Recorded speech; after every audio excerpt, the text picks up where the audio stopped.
Chapitre 6. Le chacal et la girafe. Bonjour Laurence. Bonjour César. Au cours de ce podcast, nous avons vu que l'intelligence émotionnelle nous apprend à recentrer notre perception, mais l'intelligence émotionnelle, c'est pas que tourner vers soi, c'est aussi tenir compte des émotions des autres, ça nécessite de l'empathie.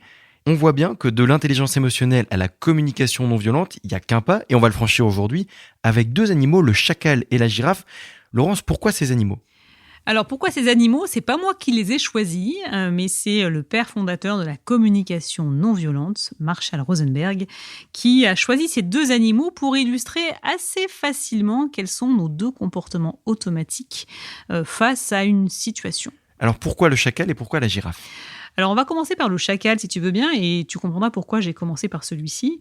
Déjà, le chacal, tu identifies bien à quoi ça ressemble. Hein. C'est un animal qui vit dans les hautes herbes, qui est toujours à l'affût, qui est prêt à bondir et à réagir face au danger, parce que lui, il vit dans l'émotion peur, justement.